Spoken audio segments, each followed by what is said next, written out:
అమ్మ నేను ఇవాళ స్కూల్కి వెళ్ళనమ్మా అని చెప్పేసి ప్రతి పేరెంట్ ఏదో ఒక రోజు వాళ్ళ పిల్లల నోటి నుంచి ఈ మాట వినే ఉంటారు. పిల్లలు స్కూల్కి వెళ్ళను అని చెప్పేసి అన్నప్పుడు మన నెక్స్ట్ మాట ఏమొస్తుంది, ఇంట్లో ఉండి ఏం చేస్తావు నువ్వు, నోరు మూసుకొని స్కూల్కి పో అని చెప్పేసి అంటాం కదా. కానీ పిల్లలు స్కూల్కి వెళ్ళను అని చెప్పేసి అంటున్నారంటే దాని వెనకాల ఉన్న రీజన్ ఏంటో మీరు ఒక్కసారన్నా ఆలోచించారా?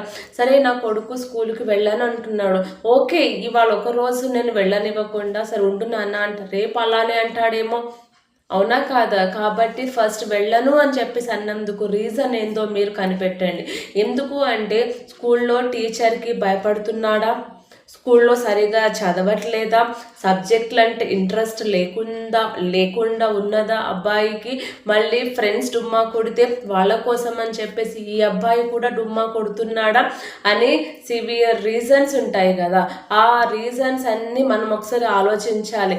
అయితే బాబు స్కూల్కి వెళ్ళను అని చెప్పేసి అన్నప్పుడు మనం తిట్టడం కంటే వాడికి ఇన్స్టెడ్ ఆఫ్ వాళ్ళకి ఏం చెప్పాలంటే, నాన్న నువ్వు స్కూల్కి వెళ్తే ఇవాళ స్కూల్కి వెళ్ళకపోతే టీచర్ నిన్ను మిస్ అవుతుంది నాన్న, మీ ఫ్రెండ్స్ వేరే వాళ్ళు ఉంటారు కదా, అయ్యో మా ఫ్రెండ్ ఇవాళ రాలేడే అని చెప్పేసి వాళ్ళు మిస్ అవుతారు, నువ్వు నీ ఫన్ని మిస్ అవుతావు, స్కూల్లో డ్రాయింగ్ ఉంటుంది డ్రాయింగ్ మిస్ అవుతావు, మళ్ళీ మీ ఫ్రెండ్స్తో ఆడుకోవడం మిస్ అవుతావు, అక్కడ మంచి మంచి కథలు స్టోరీస్ అవన్నీ చెప్తారు కదా, అవన్నీ నువ్వు మిస్ అవుతావు. కాబట్టి నువ్వు స్కూల్కి వెళ్ళాలి, స్కూల్లో నువ్వు ఏదో ఒకటి చిన్నదైనా నేర్చుకొనే తీరుతావు, నువ్వు నేర్చుకున్నది ఫ్యూచర్లో నీకు అది ఉపయోగపడుతుందని చెప్పేసి మన పిల్లలకి స్వీట్గా చెప్పాలి.